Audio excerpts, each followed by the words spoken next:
बोलिए सद्गुरुदेव की जय, संत समाज की जय। परम पूज्य श्री साहिब जी, अर्चनी वंदनीय संत समाज, भक्त सज्जनों, आप लोग के समक्ष कुछ देर निवेदन प्रस्तुत है। हमारे जीवन के दो पड़ाव हैं, जन्म और मृत्यु। इन दोनों के बीच के हिस्से को हम जीवन कहते हैं। यद्यपि हम जन्म और मृत्यु को अलग अलग नहीं कर सकते। ऋषि मुनियों ने कहा है, जन्म का पहला दिन मृत्यु का पहला दिन है। फिर भी हम इन्हें अलग अलग समझने की कोशिश करें। जैसे कि हम पढ़ते हैं, सुनते हैं कि अनेक जन्मों के शुभ संस्कार जब एकत्र होते हैं तब मनुष्य का जन्म मिलता है, और मनुष्य का जन्म जिसको मिल गया है वह परम सौभाग्यशाली है। सद्गुरु कबीर साहब जी भी कहते हैं, मानुष जन्म दुर्लभ है, बहुरी न दूजी बार, पक्का फल जो गिर पड़ा बहु न लागे डर। सद्गुरु कबीर साहब जी कहते हैं कि मनुष्य का जन्म मिलना बड़ा कठिन है। पके फल जब डाली से टूटकर गिर पड़ते हैं तब वे पुनः लौटकर उसमें नहीं लगते। इसीलिए इसी प्रकार हम इस शरीर को, हम इस देह को छोड़कर जब इस संसार से चले जाएंगे तो पुनः इसमें नहीं लौट कर आएंगे। मनुष्य शरीर जिसको मिल गया है वह परम सौभाग्यशाली है, क्योंकि मनुष्य शरीर सारे बंधनों को काटकर मोक्ष प्राप्त करने का द्वार है। मनुष्य जीवन में ही हम सारे बंधनों को तोड़ सकते हैं, सारे बंधनों को काट सकते हैं और शांति मुक्ति प्राप्त कर सकते हैं, और कोई शरीर धारण नहीं कर सकते। गोस्वामी तुलसीदास भी कहते हैं कि बड़े भाग मानुष तन पावा। गोस्वामी तुलसीदास जी यह नहीं कहते कि बड़े भाग शेर तन पावा, या बड़े भाग हाथी तन पावा, या बड़े भाग बैल तन पावा। गोस्वामी तुलसीदास जी कहते हैं बड़े भाग मानुष तन पावा, क्योंकि मनुष्य का जन्म बड़े भाग से मिलता है। तो मैं कह रही थी, हमारे जीवन के दो पड़ाव, जन्म और मृत्यु। बीच में है जीवन। जीवन के एक ओर जन्म है तो दूसरी ओर मृत्यु। बीच का हिस्सा जो होता है वही महत्वपूर्ण होता है, मूल्यवान होता है। जैसे बीज का अंकुरित होना उसका जन्म है, वृक्ष हो जाना, फूलना फलना जीवन है, और टूट कर सूख कर गिर जाना मृत्यु है। अंततः अंकुर जन्म मूल्यवान महत्वपूर्ण नहीं होता, वृक्ष होकर फूलना फलना जीवन मूल्यवान महत्वपूर्ण है। थोड़ी चर्चा हम जीवन के बारे में करें, क्योंकि सारे क्रियाकलाप व्यक्ति जीवन में ही करता है। यदि व्यक्ति का जीवन अच्छा हो जाए तो सारे क्रियाकलाप, सारे कर्म धर्म अच्छे हो जाएंगे। व्यक्ति की मन वाणी और कर्म पवित्र हो जाए तो सब अच्छा हो जाएगा। जीवन एक अवसर है, जाना गया जिया गया तो अमोल रत्न है। जीवन एक कोरा कागज है, आप उस पे जैसा चित्र बनाना चाहे बना सकते हैं। हम सभी लोग अपने अपने जीवन के शिल्पकार हैं। जीवन के इस सुनहले अवसर को जीकर कोई बुद्ध कहलाएं, कोई महावीर कहलाएं, कोई विवेकानंद कहलाएं, कोई गांधी कहलाएं, कोई कबीर कहलाएं, कोई मीराबाई कहलाई, कोई लक्ष्मीबाई कहलाई, कोई तो यूं ही धक्का खाते अपने जीवन, अमूल्य जीवन को व्यर्थ खो देते हैं। जो व्यक्ति अपने जीवन को नहीं संभाल पाता, नहीं सुधार पाता है, और अपने जीवन में सदाचरण चरित्र निष्ठा संपन्न नहीं बना पाता है, और अपने जीवन में सावधानी नहीं रख पाता, इसलिए जीवन में सावधानी की बहुत बड़ी ज़रूरत है। किसी भी कार्य को करने से पहले अच्छी तरह से समझना होगा, और सही ढंग से समझे बिना सही ज्ञान नहीं मिलेगा, और सही ज्ञान के बिना उसकी दिशा सही नहीं होगी तो उसकी दशा अपने आप गलत हो जाएगी। किंतु आज मनुष्य अपने मन वाणी को चंचल कर अपने को अशांत बना रखा है। आज मनुष्य उत्थान की ओर नहीं पतन की ओर जा रहा है। शराब, गांजा, बीड़ी, सिगरेट, तम्बाकू आदि ही मनुष्य की आधी जिंदगी गुजर रही है। क्यों?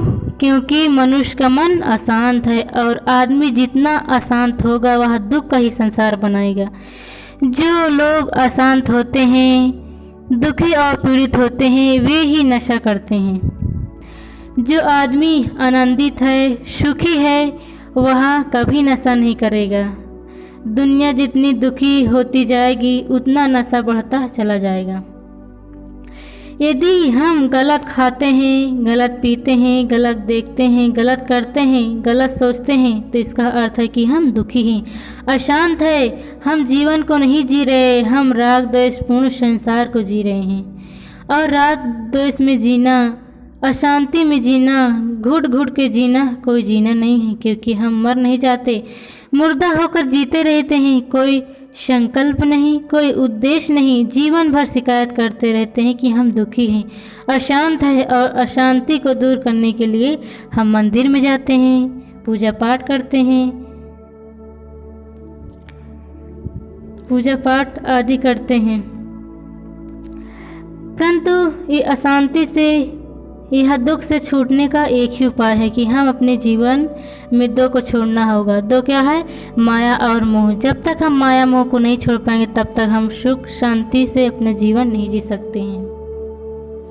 किसी ने बहुत सुंदर कहा है, अशांत होते हम जिंदगी के साथ और शांति खोजते हैं भगवान के पास।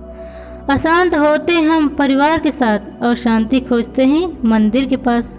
अशांत होते हम मन के साथ और शांति खोजते हैं मक्के के पास। अशांत होते हम घर में और शांति खोजते हैं वन में। जीवन शांतिपूर्वक कैसे हो, इसके लिए नीतिकार ने बहुत सुंदर कहा है, दिन भर ऐसे कार्य करे कि रात में सुख की नींद सोए। 8 महीने ऐसा काम करे कि चौमासा बरसात सुख से कटे। जवानी में ऐसा कार्य करे कि बुढ़ापा सुखद हो। जीवन भर ऐसा काम करे कि मृत्यु आनंद पूर्वक हो। सचमुच इन 4 पंक्तियों में से एक ही पंक्ति हमारे जीवन में उतर जाए कि दिन भर ऐसा काम करे कि ऐसा काम, ऐसा व्यवहार करे कि रात में सुख की नींद सोए। बिस्तर पर जाते ही गहरी नींद आ जाए। यदि हाँ तो आप सफल हैं, सौभाग्यशाली हैं, और यदि नहीं तो आप सुबह से शाम तक सारे गतिविधियों का निरीक्षण करें कि कहाँ पे चूक हो, कहाँ पे गलती हो गई, जो मैं अशांत हूँ, जो मैं दुखी हूँ, जो मैं पीड़ित हूँ।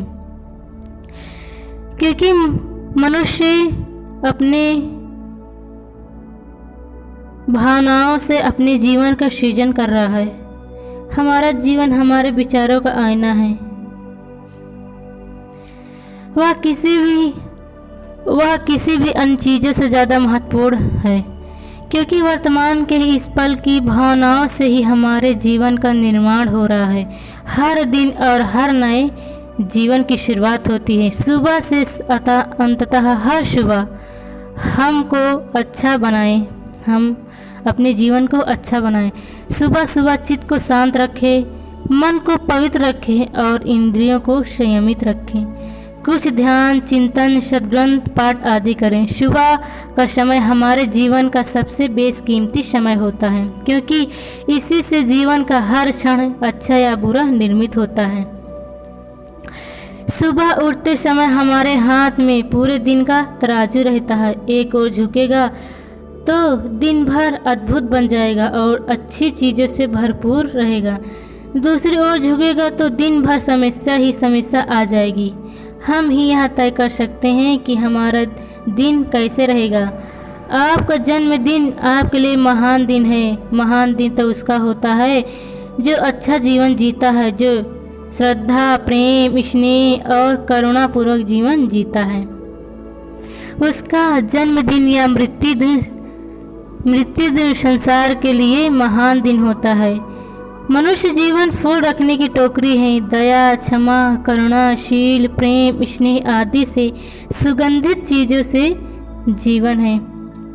जीवन एक फूल है, प्रेम उसकी सुगंध है। जितना बांटो उतना ही कम है। किसी ने बहुत सुंदर कहा है,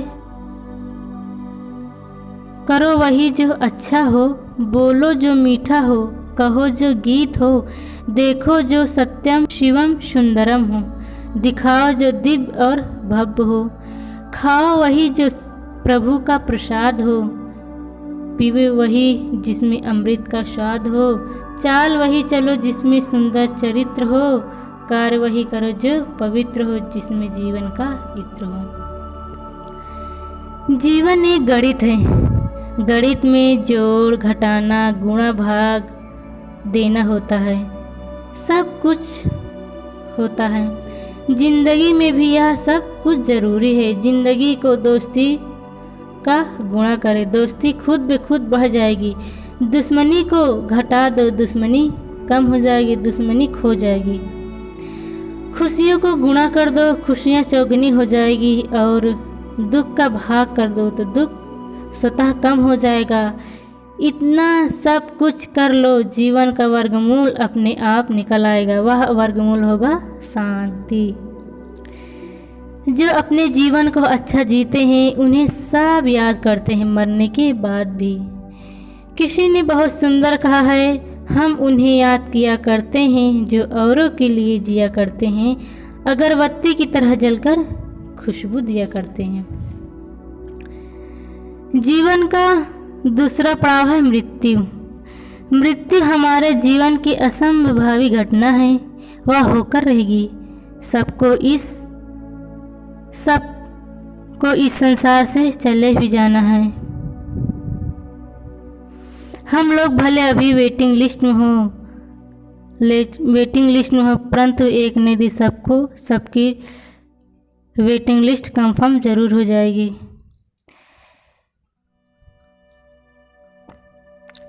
एक बार क्या होता है कि एक नवयुवक ज्योतिषी के पास जाता है और कहता है कि मैं एक अच्छा डॉक्टर बनना चाहता हूँ, बन पाऊंगा कि नहीं।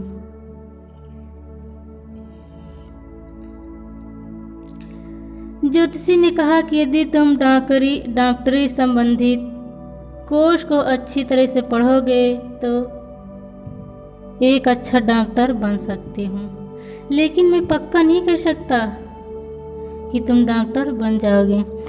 फिर नवयुवक कहता है कि अच्छा, मैं एक अच्छा वकील बनना चाहता हूँ, बन पाऊंगा कि नहीं। ज्योतिषी ने कहा यदि तुम वकालत संबंधी कोर्स अच्छी तरह से पढ़ोगे तो वकील बन सकते हो, परंतु मैं निश्चित नहीं कर सकता हूँ। फिर ज्योतिषी कहता है कि अच्छा, मैं एक अच्छा इंसान बनना चाहता हूँ, बन पाऊंगा कि नहीं। ज्योतिषी ने कहा यदि तुम जीवन में दया, क्षमा, प्रेम, करुणा, सत्य आदि सद्गुणों को धारण करोगे तो एक अच्छा इंसान बन सकते हैं, किंतु मैं गारंटी नहीं दे सकता हूँ। नवयुवक झल्लाकर बोला, फिर आप कैसे ज्योतिषी हैं? अरे कुछ तो पक्का कहिए, कुछ तो गारंटी दीजिए। ज्योतिषी ने कहा, मैं एक बात का गारंटी जरूर दे सकता हूँ कि तुम्हारी मृत्यु अवश्य होगी। आप वकील हो, डॉक्टर हो, इंसान हो या ना, मृत्यु सबके जीवन में आएगी, जरूर आएगी। मौत के सामने सब बराबर हैं, चाहे राजा हो, चाहे रंक हो, चाहे अमीर हो, चाहे गरीब हो, चाहे करोड़पति हो, चाहे रोड़पति हो, सबकी मौत आती है, इससे कोई छुट्टी नहीं पा सकता। किसी ने बहुत सुंदर कहा है, शहीदों के नाम में डिग्रियां नहीं होती, बदनसीबों के हाथ में चूड़ियां नहीं होती, सबको उस रजिस्टर पर हाजिरी लगाना है, क्योंकि मौत वाले दफ्तरों में छुट्टियां नहीं होती। आज मनुष्य को डोली सजा के रखना तो आ गया है, परंतु अर्थी सजाना भूल गए हैं। डोली सजा के रखने वाले कहीं अर्थी को सजाना मत भूलना। अर्थी भी तो एक डोली है। जीवन में डोली सजे या ना सजे, लेकिन अर्थी जरूर सजती है, हर हाल में और हर जिंदगी में सजती है। आज तक और अब तक दुनिया में ऐसा कोई भी पैदा नहीं हुआ कि जिसकी डोली तो सजी हो मगर अर्थी न उठी हो। ऐसा कभी नहीं हो सकता और ऐसा कभी होगा भी नहीं। तो मनुष्य के जीवन में डोली सजे या न सजे कोई ज़रूरी नहीं, क्योंकि बहुत से लोग सन्यासी हो जाते हैं, शादी विवाह नहीं करते हैं, तो उनके जीवन में डोली नहीं सजती। परंतु एक बात कहता है, जो पैदा होता है उसका, जिसका जन्म हुआ है उसकी अर्थी जरूर सजती है। यह जीवन का शाश्वत सत्य है और जो इस सत्य को समझ लेता है उसके जीवन में बदलाव आ जाता है तथा उसके लिए यह जहर भरा संसार ही अमृत बन जाता है। गुरुदेव श्री अभिलाष साहब जी कहते हैं कि इस जगती तल में जो जन्मा बैठा कौन यहाँ है, 100 के पहले वाले प्राय कोई नहीं जहाँ में। जिसका जन्म हुआ है उसकी मृत्यु हुई है, जिसकी बरही हुई है उसकी तिरही भी होगी, इसीलिए बड़ी सावधानी की जरूरत है। किसी ने बहुत ठीक ही कहा है, 4 दिन की जिंदगी में इतना न मचल के चल, जिंदगी है चल विचल, रास्ता जरा संभल के चल। संभलना ही जीवन है और फिसलना ही मृत्यु है। अंततः आज ही से हम संसार की मोह नींद से जग जाए तो सवेरा हो जाएगा, कल्याण हो जाएगा, नहीं जगे तो अंधेरा ही रह जाएगा, अकल्याण ही रह जाएगा। हमने अनंत जन्मों से क्या क्या सीखा?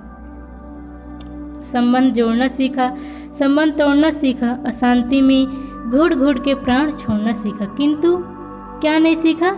समता में रहना नहीं सीखा, वर्तमान में जीना नहीं सीखा, मन को शांत करना नहीं सीखा और सीखने जैसे कुछ नहीं सीखा। जन्म, जीवन और मृत्यु पर विचार करने में मन में निराशा जैसी लगती है कि मनुष्य का जन्म भी दुर्लभ है, जीवन भी दुखों से घिरा है, पता नहीं कब क्या हो जाए। संसार के प्राणी पदार्थ भी परिवर्तनशील है, साथ के लोग भी सदा साथ देने वाले नहीं हैं।